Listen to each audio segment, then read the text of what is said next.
Bien-aimés dans le Seigneur, je vous salue dans le nom précieux de notre Seigneur et Sauveur Jésus-Christ. Je suis très heureux d'être devant vous ce matin pour partager la parole de Dieu. J'aimerais que nous puissions prendre nos Bibles. Prenons nos Bibles. Jean chapitre 5, verset 1er jusqu'au 15e verset. Nous allons lire jusqu'au 5e verset, puis nous allons nous rasseoir et moi je continuerai la lecture. Jean chapitre 5, verset 1er jusqu'au 5e verset, jusqu'au 15e verset plutôt, et puis nous allons nous rasseoir au 5e verset, et moi je continuerai la lecture. Nous lisons au nom de Jésus. Après cela, il y eut une fête de Juifs, et Jésus monta à Jérusalem. Or, à Jérusalem, près de la porte de Brebis, il y a une piscine qui s'appelle en hébreu Bethesda et qui a 5 portiques. Sous ces portiques étaient couchés un grand nombre de malades, des aveugles, de boiteux, de paralytiques, qui attendaient le mouvement de l'eau, car un ange descendait de temps en temps dans la piscine et agitait l'eau. C'est lui qui descendait le premier, après que l'eau avait été agitée, était guéri. Quelle que fût sa maladie. Là se trouvait un homme malade depuis 38 ans. 38 ans. Prenez place, asseyez-vous.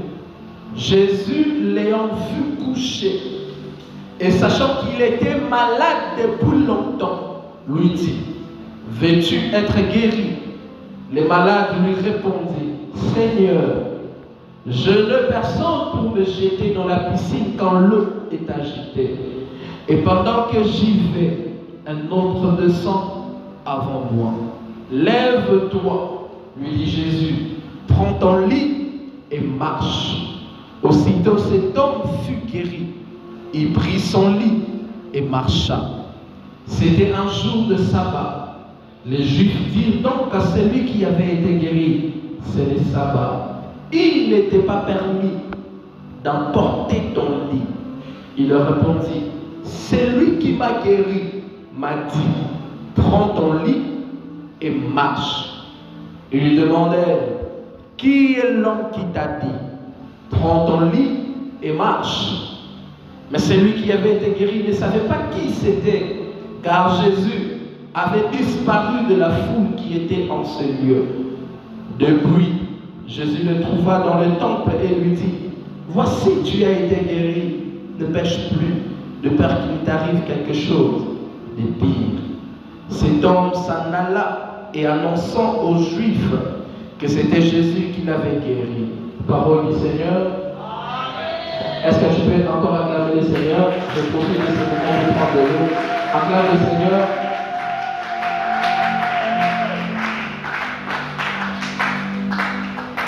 Maman, vous les a fait. Ah! Nous mettons à maman,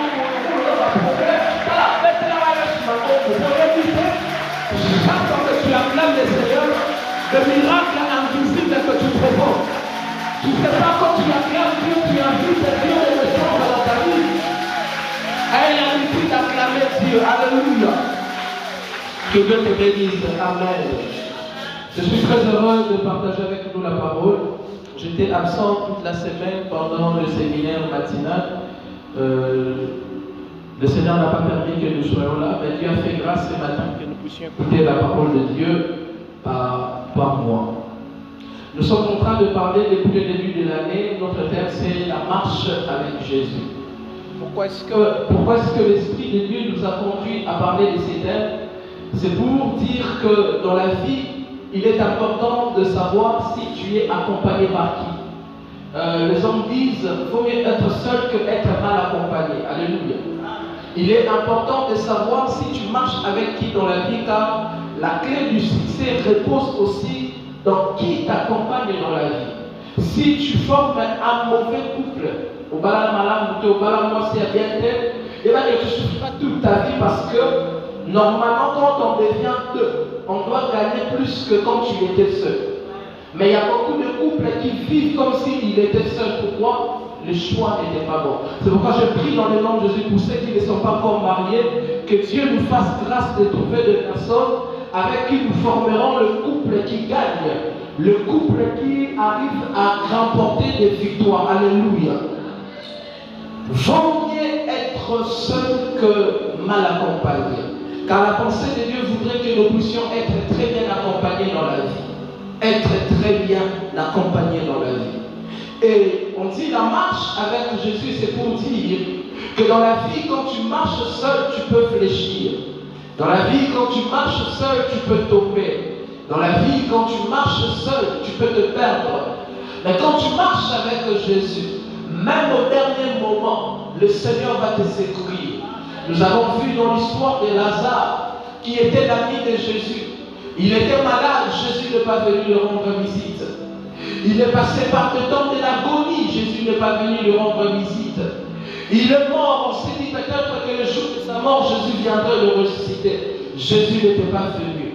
Et Jésus va venir jusqu'au jour où, dans la conception des Juifs, le miracle est le plus possible, car il sent des gens, Lazare, ça fait 4 jours qu'il est au tombeau, il est devenu une pourriture. Mais c'est là où Jésus décide de venir, car il vient. Parce que Lazare, c'était son ami, Lazare marchait avec lui. Oh, j'aimerais dire à quelqu'un qui m'écoute ce matin, ne te dérange pas. Quel que soit le temps de ton problème, Jésus, ton ami, viendra au moment où tu ne l'attends de moi. Même quand le temps deviendra le plus sombre dans ton parcours, Jésus viendra. Et sa présence dans ta vie va te sécuriser. Et le mois de février, par la grâce de Dieu, nous parlons sur la foi. Le terme, c'est marcher par la foi et non par la vue. Marcher par la foi et non par la vue. Le Seigneur m'avait fait grâce d'introduire ce message le premier dimanche du mois de février. Je vous avais dit que le problème dans ces textes, c'est qu'on nous présente deux manières de voir dans la vie. La première manière, c'est de voir par les yeux. Et une autre manière, c'est de voir par les yeux, mais les yeux spirituels. Et les yeux spirituels, ce sont les yeux de la foi. Et l'apôtre Paul le dit, marchez par la foi et non par la vue. Ça veut dire, ne regardez pas les choses avec vos yeux physiques, mais regardez les choses avec vos yeux de la foi. Car ce que l'œil ne peut pas voir, l'œil de la foi peut voir et le matérialiser. Alléluia. Je ne vais pas revenir sur cet enseignement. Ce matin, je viens introduire le grand séminaire que nous allons commencer cette semaine. Le séminaire de la CBECO. Pour célébrer la journée de la CBECO. Le thème c'est « Il n'est jamais trop tard ». Il n'est jamais trop tard. Bien-aimé, je te dis, il est aussi trop tard si tu regardes à la manière des hommes. Mais quand tu regardes à la manière de Dieu, il n'est jamais trop tard. Celui qui regarde avec les lunettes de Dieu ne verra pas ou ne lira pas des choses comme tout le monde. Quand tout le monde pensera que c'est tard, c'est fini. Mais celui qui a la foi dira que même dans cette fin, l'Éternel interviendra dans ma vie. Car lorsque Christ parle de lui dans le livre d'Apocalypse, il dit que je suis le même hier, aujourd'hui et éternellement. Et il dit plus tard, je suis l'alpha et l'oméga, celui qui commence et celui qui finit. Ça voudrait dire, si le commencement de ta vie avait pour référence Jésus, je crois que même ta fin aura pour référence Jésus. Ce qui voudrait dire, tu n'auras pas de fin des hommes, mais tu auras une fin de Dieu. C'est pourquoi je prophétise ce matin pour quelqu'un qui m'écoute. Oh, celui qui voudra te voir finir, il attendra tellement longtemps ta chute, il attendra tellement longtemps ta fin, car tu ne connaîtras de fin que seul Dieu décidera. Ta mort ne sera pas décidée par un homme. Je dis, tu ne mourras pas par le programme des hommes. Tu ne connaîtras que la fin que Dieu décidera dans ta vie. Il n'est jamais trop tard. L'homme ne peut pas dire qu'il n'est jamais Le temps domine sur l'homme, mais le temps ne peut pas dominer sur Dieu. Car Dieu est le maître des temps et des circonstances. Bien-aimé dans le Seigneur, dans la vie, tu dois apprendre à être un homme qui dépend de Dieu. Car quand tu dépends de Dieu, tu ne dépendras plus du timing des hommes. Tu ne dépendras plus du temps des hommes. Car là où l'homme voit, c'est fini. L'homme qui dépend de Dieu dit ce n'est pas fini. L'histoire peut encore être écrite. Quand l'homme peut mettre un point, Dieu se permettra de mettre une virgule.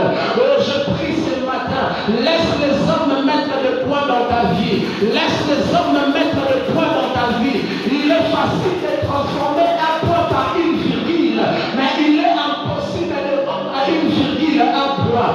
Dieu permettra que le diable mette des points dans ta vie, et lui viendra avec un stylo pour lire.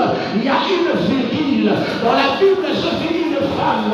La Bible dit ceci: on l'a trouvé en flagrant délit d'adultère. Les hommes sont venus pour le condamner. Ils venaient pour mettre un point à sa vie. Oh, dans ce procès, ils sont venus voir le grand juge Jésus. Et Jésus qui regardait cette femme, Jésus ne pouvait pas condamner car il était venu pour le pécheur. C'est pourquoi là où les hommes avaient mis point, Jésus a dit: tu as encore une grâce, tu as encore un espace. Il va mettre une virgule. Je prophétise pour quelqu'un qui m'écoute ce matin. Oh, tu as besoin de la virgule de Dieu. Les hommes ont mis point à ton travail, Dieu mettra une virgule. Les hommes ont mis un point dans ton mariage, Dieu mettra une virgule. Les hommes ont mis un point à ta vie, Dieu mettra une virgule. Ça ne dépendra pas de toi, ça dépendra de Dieu.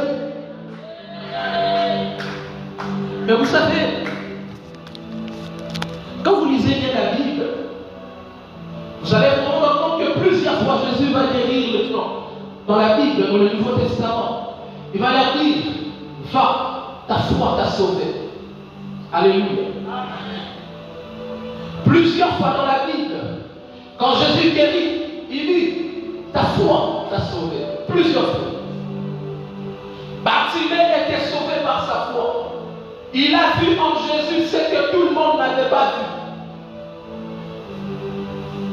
La femme à la perte de sang était sauvée par sa foi. Elle s'est dit dans son cœur: si je peux toucher le bord de l'habit, le vêtement de Jésus, je serai guéri. Qui d'autre? Il y a beaucoup de miracles où la foi était la pièce maîtresse. Mais ce qui est étonnant dans ce texte, l'homme n'a pas eu la foi. C'est pour te dire, des fois Dieu a besoin de ta foi pour te secourir. Mais il y a aussi des fois Dieu n'a pas besoin de ta foi pour intervenir. Ça veut dire que tu le crois ou pas. Si le ciel décide de te bénir, tu seras béni. Est-ce que je parle à quelqu'un? Je ne suis pas venu te dire que tu dois manquer la foi, non. Je suis simplement venu te dire, tout dans les domaines spirituels ne s'accomplit pas parce que tu avais la foi. Il y a des choses qui s'accomplissent dans la vie parce que Dieu en a décidé par sa souveraineté. Oh, je prie dans le nom de Jésus que ta bénédiction ne vienne pas de ta foi mais de la souveraineté de Dieu. La Bible dit ceci: je fais grâce à qui je fais grâce. Le Seigneur fait grâce à qui il veut. Il élève qui il veut. Il bénit qui il veut. Il guérit qui il veut. Je prie dans le nom de Jésus que l'Éternel ne regarde pas ta foi ce matin. Car s'il regardait ta foi, il ne trouverait pas de foi. Mais qu'il intervienne par sa souveraineté. Et cette histoire, c'est comme ça. Dieu a intervenu par sa souveraineté.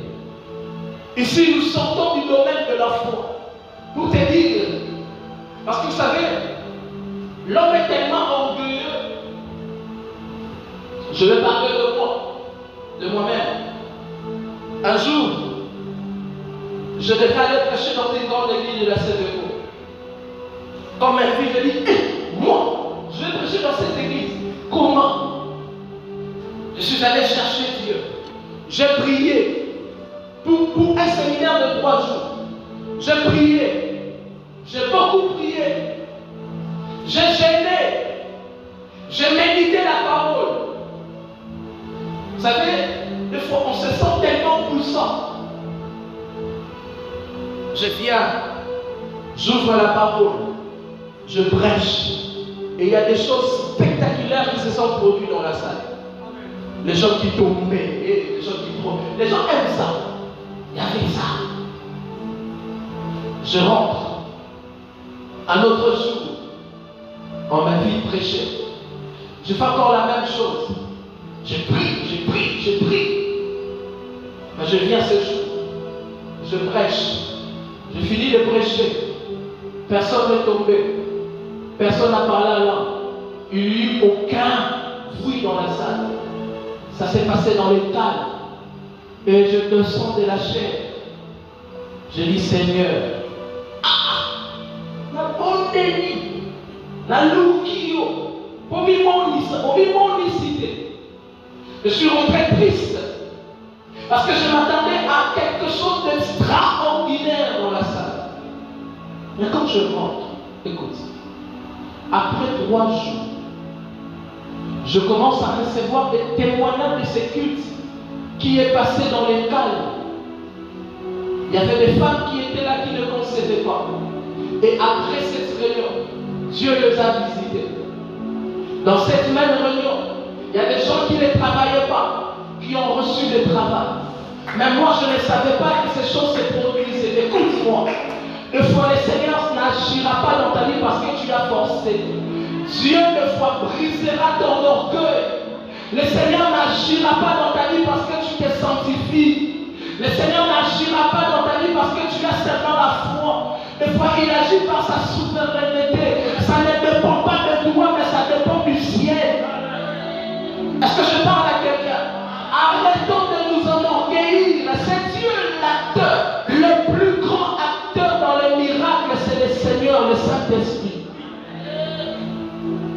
Et le Seigneur m'a expliqué, il m'a dit, écoute-moi, quand je manifeste ma gloire dans les cultes, ce n'est pas pour ton nom.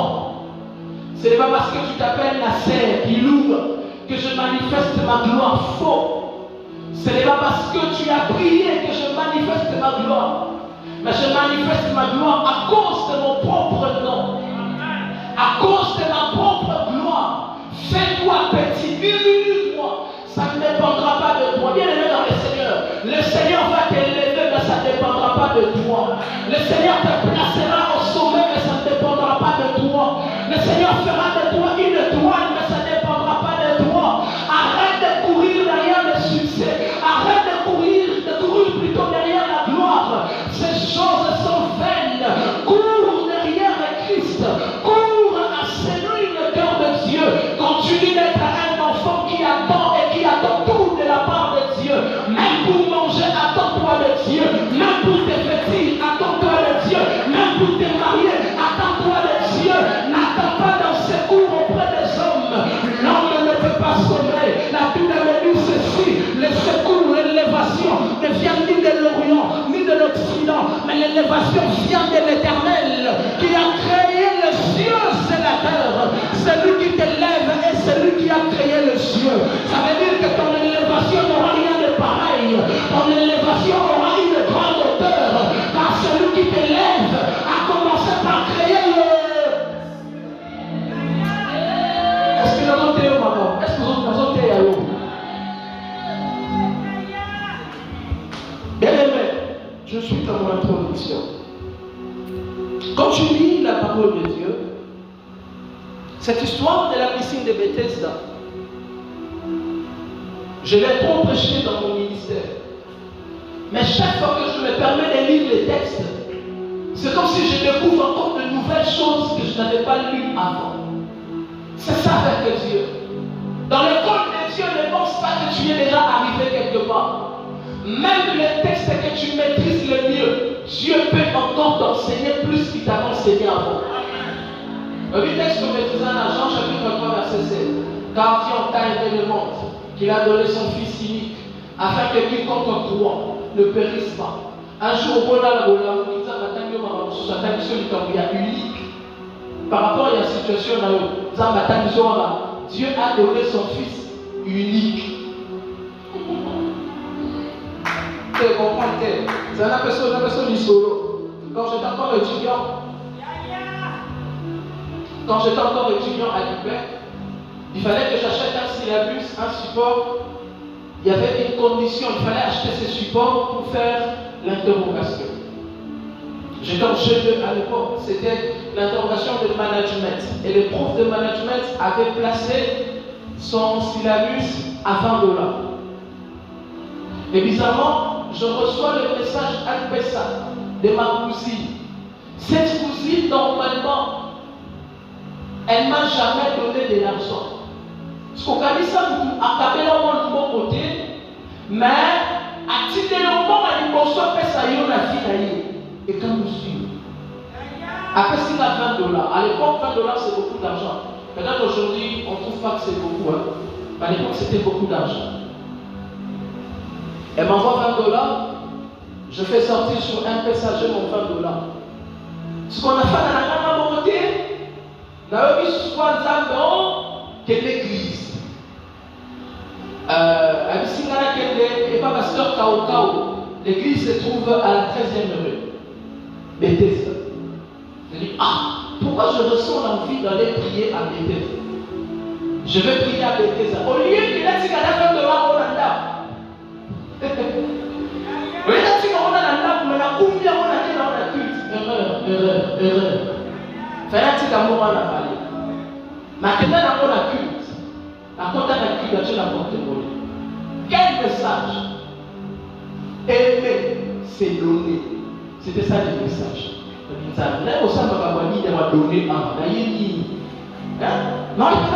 pensais que comme Dieu me parlait, les thèmes allaient être peut-être par rapport à l'onction, parce qu'à l'époque, je recherchais l'onction. Mais je dis non, peut-être que le message de l'onction, ça va comme ça, à part de la foule. Là, aimer, c'est donner. Oui. Je me mets là, j'écoute la prédication. Un bon message. Nous commençons à prier. On a prié, on a fini. J'entends le pasteur, Matin ici, il y a sur le micro. Le Seigneur est en train de me dire qu'il y a un frère. Pour que tu viennes au culte, Dieu t'avait parlé. Et là, Dieu me dit que tu as l'argent dans ton portefeuille. Tu as prévu faire quelque chose. Mais Dieu me dit de te dire, c'est pour lui. T'as l'aventure, t'as pas d'aventure. 20 $, on a son nationalisme, on a interrompt. Ce qu'on a fait, récupérant la chaîne. J'étais en train de lutter avec la foi de Dieu. Puis, il me dit, c'est de toi qu'on parle. Il dit, non, Seigneur, c'est pas moi. Va te payer le mot. Il y a des gens aussi qui ont pensé comme ça. Puis le prédicateur dit ceci, je vais t'aider, je te connais, je te vois très bien dans mon esprit. Je vais te donner même ton nom, mais je te donne un détail pour ça vous sauter. Moi, ça m'a fait payer des frères, c'est 50 $. Il dit, oh, ça c'est moi. Ça c'est moi. Il dit, non, là où ça a la crypto, là où ça a ni paysan. Puis à un moment donné, je dis, non, je ne suis pas peut-être le seul. Il y a quelqu'un d'autre qui a 20 $. Le prédicateur dit, je te donne encore un autre détail. Tu es un étudiant, c'est là, regarde ta médecine. La télé, il y a un maman liboso. La boîte télé, comme on a un assaut, il a famille. Dans la famille, Dieu me dit, tu as accompli ma volonté, je te bénirai. Mais je te dis la vérité, je fais l'interro sans payer les syllabus. Des fois, vous pensez que quand vous donnez à Dieu, vous allez les récolter sur le champ. C'est faux. C'est faux, ne trompez-vous. Des fois, tu peux donner à Dieu le mari, mais il te le rend après 100 ans. On vous fait à la maison, vous n'avez pas mal. Oh, n'est-ce pas que vous avez lu dans la Bible, Dorcas faisait du bien aux pauvres, faisait du bien aux veuves, mais Dorcas est mort. Après sa mort, ses bienfaits ont fait qu'il soit ressuscité. Je prie dans le nom de Jésus que chaque offrande que tu déposes dans l'église puisse créer un miracle même après ta mort. Oui, ça arrive. Mais dans ce message, il y a quelque chose de surprenant quand tu lis cette histoire. C'est vraiment mon thème de ce matin, c'est un miracle qui brise le protocole. Dis à ton voisin, un miracle qui brise le protocole. Dis-le très bien, un miracle qui brise le protocole. Mais dans ce passage, vous découvrez norme établie, le principe établi pour accomplir un miracle. Et il accomplit le miracle dans la vie d'un homme qui était paralysé depuis 38 ans. Ce n'est pas pour rien que la Bible parle du temps de sa maladie. La Bible dit depuis 38 ans, il était paralysé. Le Seigneur n'a pas regardé le temps de sa maladie. Le Seigneur n'a pas regardé la longueur de sa maladie.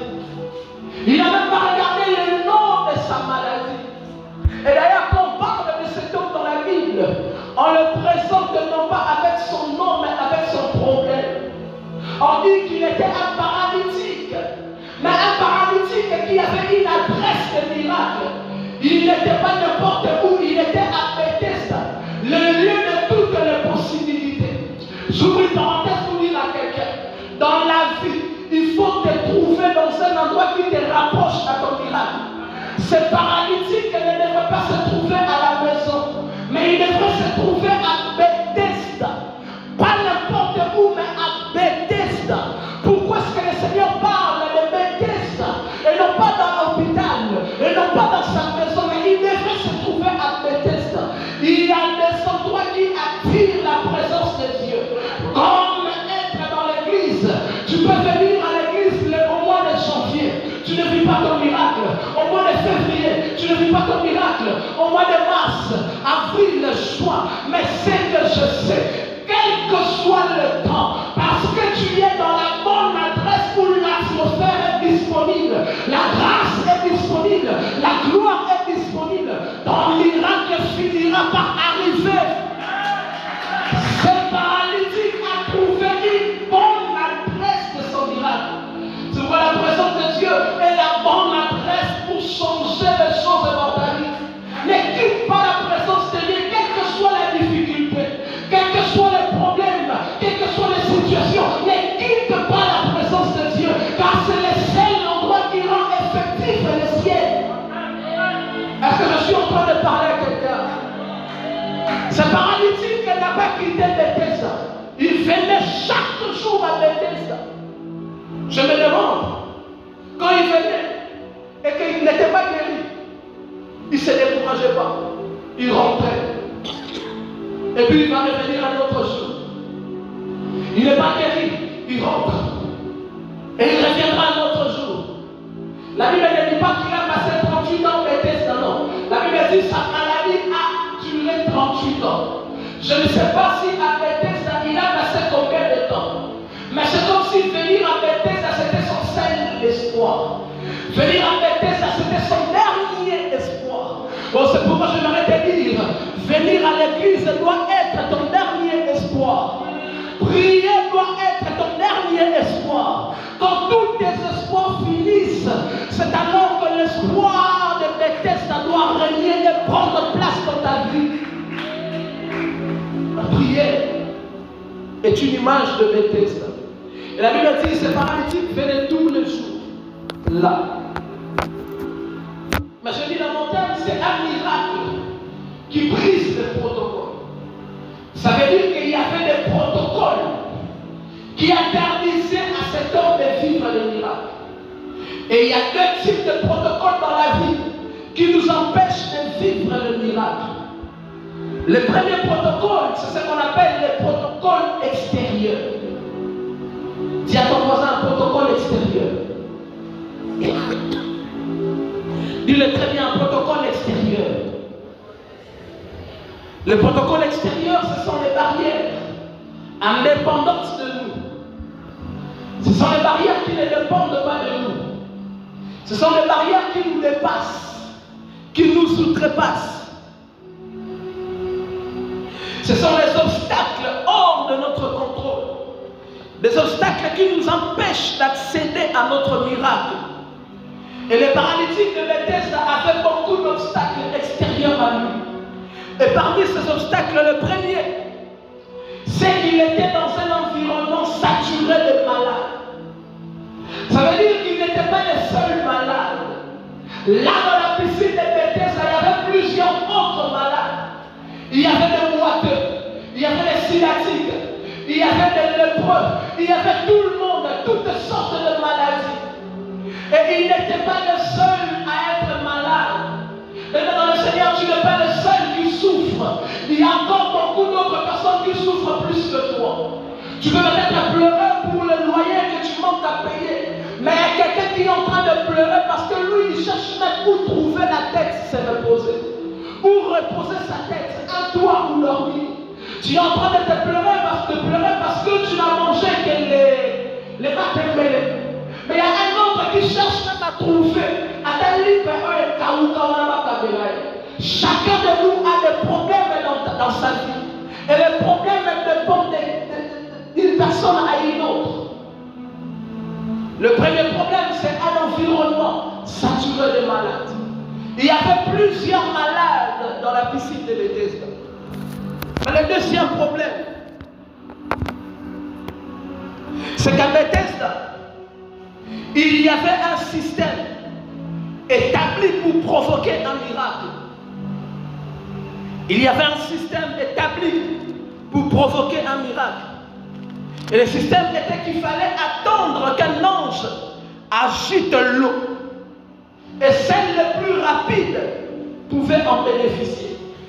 Voilà le deuxième protocole, le deuxième obstacle. C'est qu'il y avait un système établi. Le système établi était que l'ange devait agiter l'eau. Il fallait donc attendre le temps où l'ange agiterait l'eau. Mais il y avait un problème dans ce système. On ne savait pas quand est-ce que l'ange allait décider d'agiter l'eau. Ça ne dépendait pas de malade, mais ça dépendait de l'ange. Ça veut dire que tu pouvais venir à la piscine à 0h, mais l'ange intervient à 15h. Si tu n'es pas patient, tu rates le système, tu manques ton miracle. Et il est peut-être possible de venir à 12h, mais l'ange était déjà passé à 0h et tu rates ton miracle. Ça ne dépendait pas d'eux, ça dépendait du système imposé. Nous sommes aussi dans la vie, nous nous confrontons au système qui nous est imposé.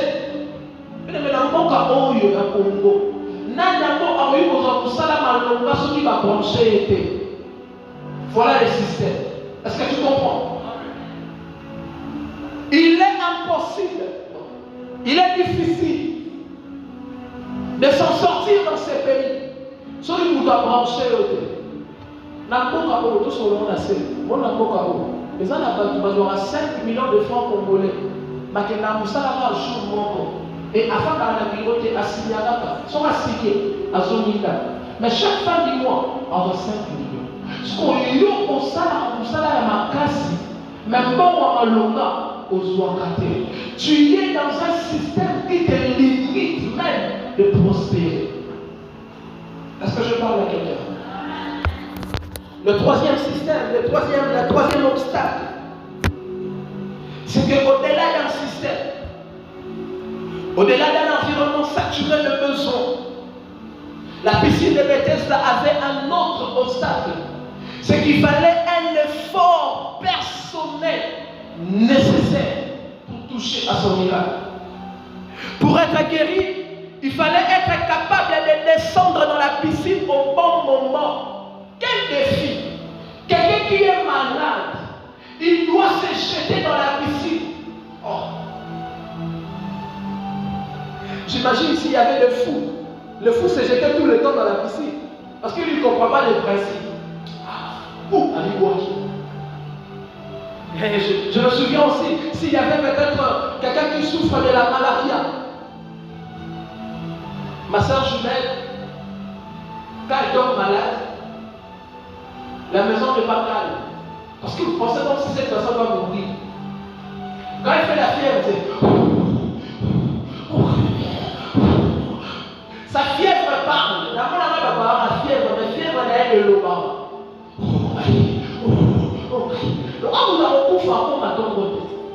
Parce que j'imagine ma soeur dans la piscine de Bethesda. Elle doit à la fois s'occuper de sa fièvre qui part, et aussi elle doit surveiller le mouvement de l'eau, et puis être capable de se jeter. Et je regarde encore la femme à la perte de sang pendant 12 ans. Si elle s'est retrouvée dans la piscine de Bethesda, Il fallait qu'elle surveille à la fois son sang qui coule, le mouvement de l'eau, le mouvement des autres malades, le fou, toutes ces malades. Voyez-vous le contexte dans lequel Bethesda se trouvait? Est-ce que tu comprends maintenant les choses? Pour autant, dans la Bible, quand ce soit amené à la réalité, tu as la difficulté, tu as la preuve. Il fallait un effort. Mais je dis, ce principe-là, c'est un principe qui défavorise le paralytique. Déjà, il est paralytique. Ça veut dire qu'il est dans un lit. Pour prendre l'information que l'ange a agité l'eau, le temps de prendre l'information et de se jeter. Je dis, mais ça c'est quel espoir? C'est un espoir de la mort. C'est un espoir qui ne t'apportera pas la vie quand tu peux passer des temps et des temps là-bas sans être guéri. Car qui va te jeter? Qui va te jeter? Il était face à cet obstacle, un défi personnel. Il devait faire des efforts pour s'en sortir. Mais dans le Seigneur, des efforts, tu les fais déjà. Tu es déjà courageux, tu sors chaque matin pour te battre pour tes enfants. Mais est-ce que ce que tu reçois souvient à tes besoins, à tes désirs? Je ne pense pas. Les efforts, tu les fais déjà. Tu es courageux, tu es intelligent. Tu fais déjà des efforts. Tu n'es pas différent de ce paralytique de Bethesda. Il fait des efforts, mais il rate le temps de l'agitation de l'eau. Personne ne peut le jeter. Est-ce que je parle à quelqu'un?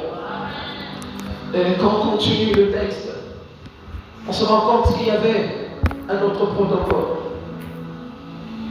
Et ce protocole, je l'appelle le protocole intérieur. Écoute, ce qui détruit l'homme, c'est Jésus qui l'a dit, ce qui détruit l'homme ne vient pas de l'extérieur, mais de l'intérieur. Est-ce que tu le comprends?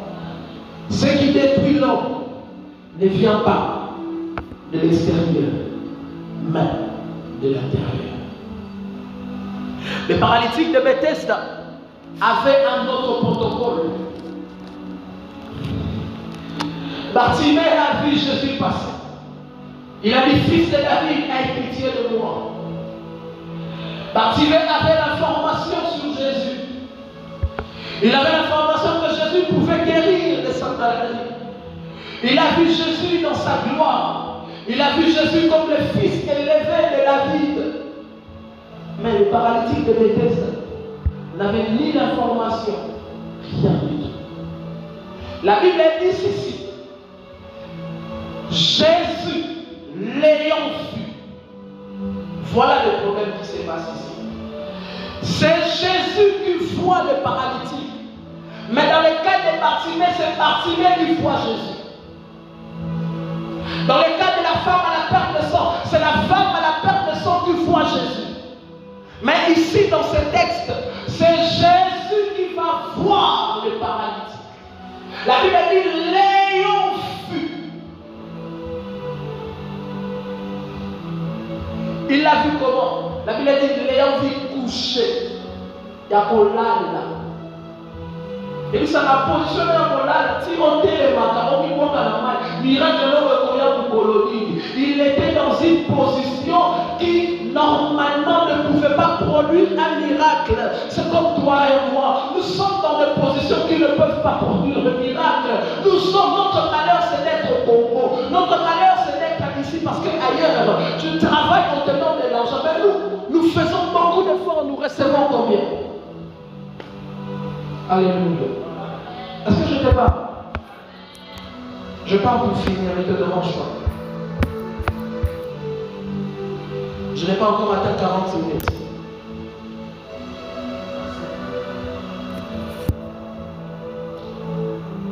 Le deuxième protocole, c'est le protocole intérieur. Parfois, le plus grand obstacle dans la vie n'est pas extérieur, mais intérieur. Jésus vient devant ces paralytiques et lui demande: veux-tu être guéri? Si ces paralytiques étaient comme Bartimée, il allait trouver ça comme une grande opportunité. Car pour Bartimée, Jésus était capable de guérir, tout comme il pose la question: veux-tu être guéri? C'est qu'il a déjà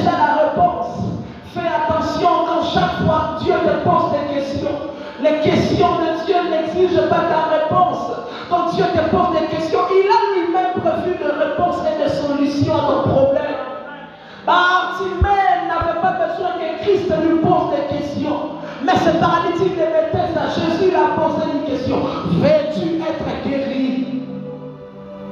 Et vous savez comment il répond à Jésus? Il ne répond même pas à la question. Il répond autre chose. Il dit, je n'ai personne qui peut me jeter dans l'eau lorsque l'ange l'agite. Mais comment tu réponds comme ça? Jésus te propose ta guérison. Mais toi tu réponds autre chose. Tu dis, je n'ai personne. Est-ce que la question est qui t'accompagne? Mais la question c'est par rapport à ton besoin. Mais le paralytique répond, je n'ai personne qui peut me jeter dans l'eau. Comment tu y es arrivé là si tu n'avais personne? Alléluia. Est-ce que je voudrais qu'on réfléchisse un peu ce matin? Alléluia. Alléluia.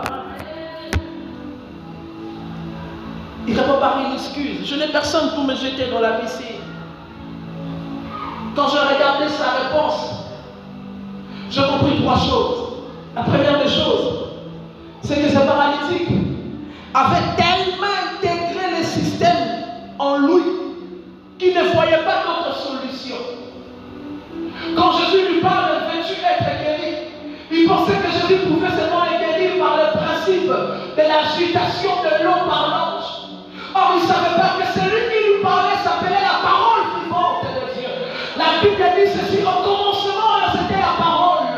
Et la parole était avec Dieu. Et la parole s'est faite chair. Celui qui parlait au paralytique était la parole du commencement. Quand il pose la question, veux-tu être guéri? Il répond, je n'ai personne. Oh, tu parles à celui qui a imposé le système. Celui qui a imposé la loi est capable de révoquer la loi.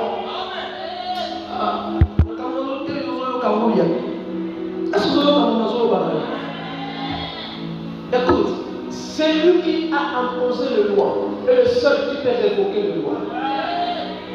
Mais cet homme, il répond, lui, je n'ai personne pour me jeter dans l'eau. Il a tellement intégré le système de sa guérison.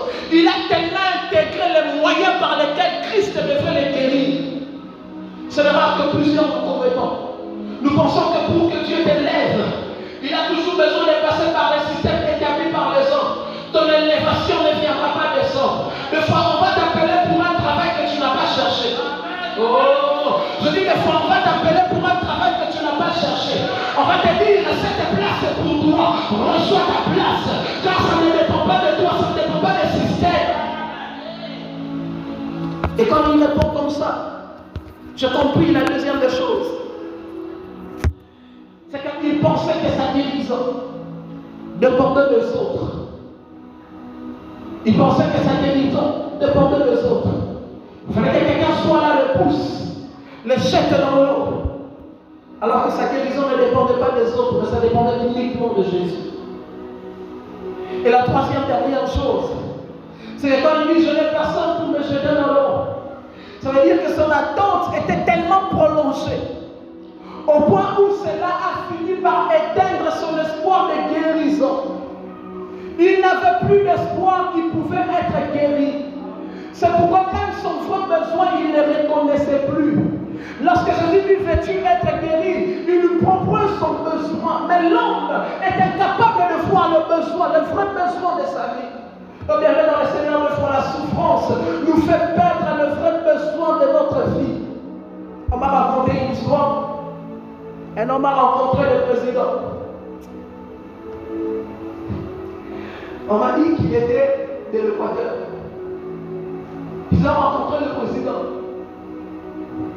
Le président les a demandé, qu'est-ce que vous voulez que je fasse pour vous? Ces gens demandaient la braniement. Donnez-lui la braniement. Ils ont oublié qu'ils ont des problèmes, ils n'ont pas d'école, ils n'ont pas d'hôpitaux, ils n'ont pas de route. Ils ont oublié tout. Ils ont demandé la braniement. Des fois, la souffrance peut être tellement en toi et ça t'enlève tout espoir du salut dans ta vie. Je prie dans le nom de Jésus que tu ne puisses pas oublier la vraie raison pour laquelle tu es sur